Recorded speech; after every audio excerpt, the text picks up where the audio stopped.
Megastar Sharon Cuneta nanginig sa takot na baka maunsyami ang kanyang hiling na pagkakatuluyan ni Papa P at Christina. Ay, sobrang napakahirap naman dahil nga sa puntong ito ay marami ang talagang nagsasabi na wala nang pag-asa pa na magbalik ang relasyon ni Christina at Papa P. Ngunit si Megastar Sharon Cuneta na ang nagbigay pag-asa ng taong bayan. Sabi nga ng Megastar Sharon Cuneta na darating din ang isang magandang pagkakataon, ang isang araw na magiging maayos rin ang lahat sa mga gusot sa relasyon ni Papa P at Christina. Ilang taon na ang lumilipas sa relasyon ni Papa P at Christina ay patuloy pa rin na pinag-uusapan ang kanilang relasyon. At talaga nga namang ito lamang ang masasabi ng lahat na siguro nga ay tama si Megastar Sharon Cuneta. Dahil sa puntong ito sa kanilang paghaharap ni Papa P at Christina ay ramdam ng lahat na sadyang nangingibabaw pa rin ang tunay na pagmamahal na nararamdaman sa bawat puso ni Piolo Pascual at Casey Concepcion.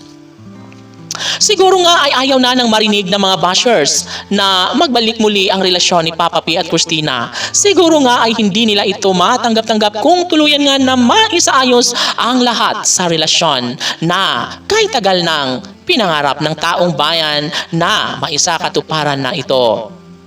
Ang kasal na pinangarap ni Megastar Sharon Cuneta para kay Papa P at Christina. Siyempre si Megastar Sharon Cuneta ay malaki ang pangarap na sana nga ay makatuluyan ni Casey Concepcion ang gwapong aktor na si Piolo Pascual.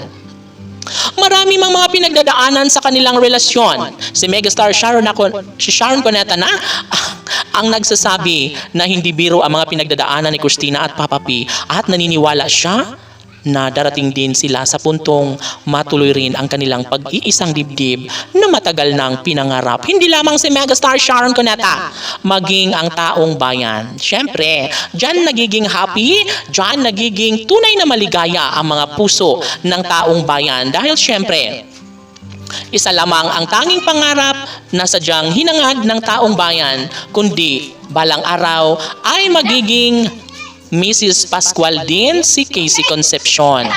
Tama nga naman na sadyang hindi hahayaan ni Megastar Sharon Cuneta ang laban na ito dahil nga naman 1,000 at 1 tuwa ang iaalay na kaligayahan sa pagmamahalang tunay ni Papa P at Christina, lalong-lalo na kapag matuloy nga ang kanilang pag-iisang dibdib na siyang pinangarap ng taong bayan maging kay Megastar Sharon Cuneta. Sila na nga ba hanggang dulo? KCPG Fanatics, laban!